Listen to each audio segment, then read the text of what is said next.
Oke, teman-teman, saya ucapkan Assalamualaikum warahmatullahi wabarakatuh ya. Bismillah, alhamdulillah, la khaula wa la quwata illa billah. Semoga teman-teman semua dalam keadaan baik, sehat, berkumpul dengan keluarga, di sekeliling dengan orang-orang yang tercinta. Kali ini saya ingin membahas sesuatu tentang salah satu peninggalan budaya ya dari negeri kita tercinta, Indonesia Raya yang kaya akan budaya. Kebetulan sudah cukup lama sebenarnya saya itu mendapatkan sebuah kenang-kenangan ya, pemberian dari seseorang. Beliau melakukan perjalanan yang cukup jauh sebenarnya dari daerah saya. Beliau merantau ke Kalimantan.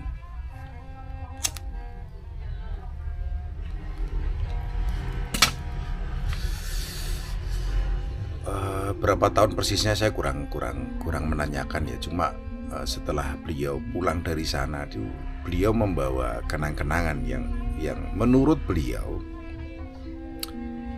itu kenang-kenangan juga dari orang di sana, tepatnya di Kalimantan Selatan. Persisnya di kota mana saya kurang paham. Apa? Nyeluk Mbak ini. Nek kono Mbak ini. Oke teman-teman ya, sorry ya karena saya ada di toko ini. Jadi nge-review sambil jualan.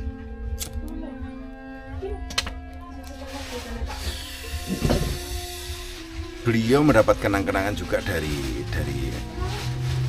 nggak tahu ya, itu mungkin temen yang di Kalimantan atau gimana, saya kurang tahu. Nah begitu beliau sampai ke Jawa,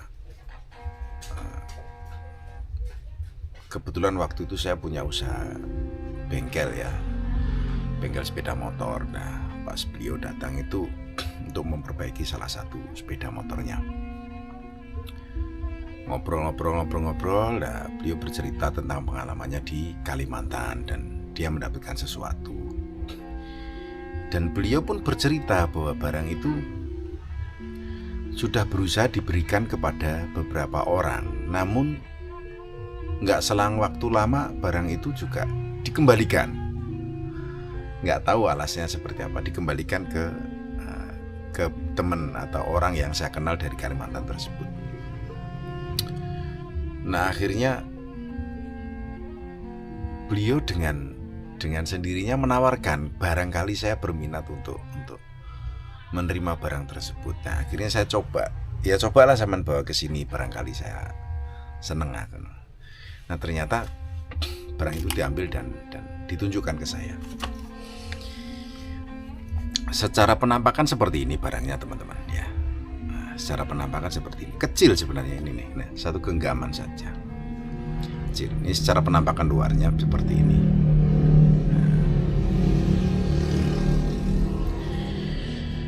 Nah anehnya beliau yang bawa barang ini, tak tanya ini apa, saya dia.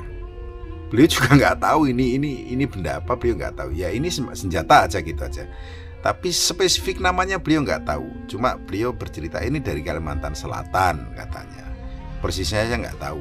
Cuma beliau hanya berkata Kalimantan Selatan. Nah saya penasaran juga ini namanya apa, saya bilang gitu. Nah seperti ini teman-teman. Mungkin tidak bisa detail ya kamera saya ya. Mungkin hanya sepintas, kurang lebih bentuknya seperti ini. Akhirnya saya penasaran.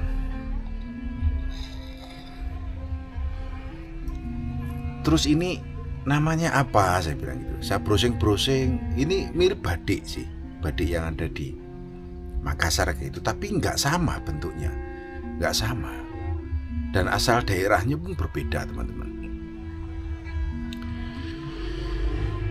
Saya cari info, saya ada kenalan yang di Makassar. Saya tanya apakah ini termasuk badik. Bentuknya sih mirip bang, seperti badik, tapi itu bukan badik Makassar. Terus saya cari info. Akhirnya ketemu juga teman-teman.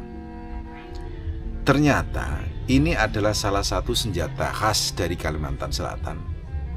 Namanya Badik Raja Tumpang ya.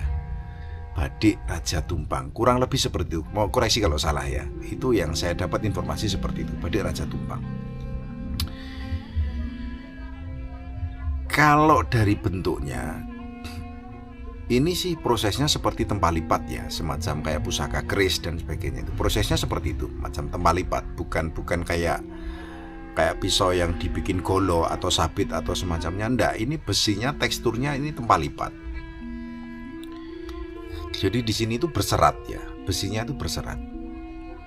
Tapi mohon maaf saya tidak bisa tunjukkan karena keterbatasan ruang ini ya, mungkin tidak bisa jelas, hanya sekilas bentuknya aja seperti ini. Tapi ini berserat-serat teman-teman. Teksturnya unik.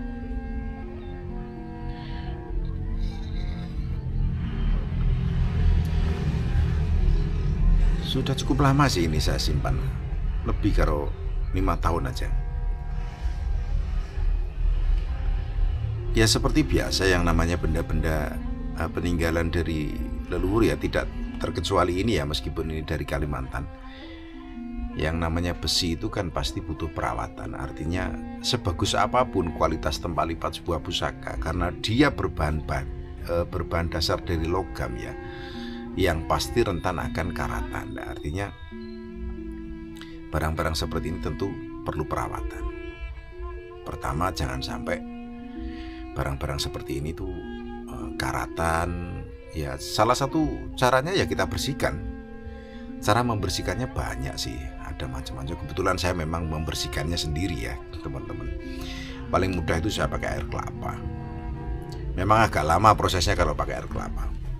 Tapi kalau memang ini benda-benda seperti ini kita rawat benar, artinya apa ya, tidak sampai terlalu lama, bertahun-tahun kita geletakin, tidak kita urus, tidak kita rawat ya cepet saja. Bahkan kalau sering kita kasih minyak, bukan dalam hal yang lain-lain ya, artinya kita hanya menjaga supaya benda ini tidak karatan karena dia berasal dari bahan logam. Jadi minyak itu adalah salah satu cara untuk apa ya, merawat supaya barang ini tidak cepat karatan. Kalau perkara esoteris saya nggak paham ya teman-teman, saya tidak spesialis di bidang itu. Saya hanya apa ya, menerimanya ini sebagai benda yang unik dan hadiah dari teman.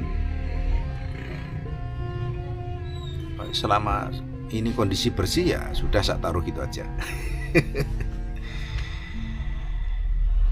Ya inilah hanya sebagian dan salah satu dari apa yang saya punya, dan ini pun bisa dibilang kenang-kenangan ya dari teman.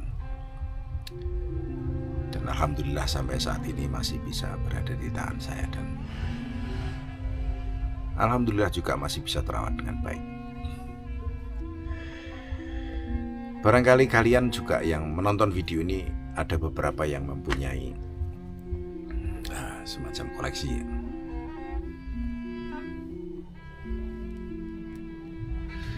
benda-benda budaya seperti pusaka atau sanaji yang lain ya.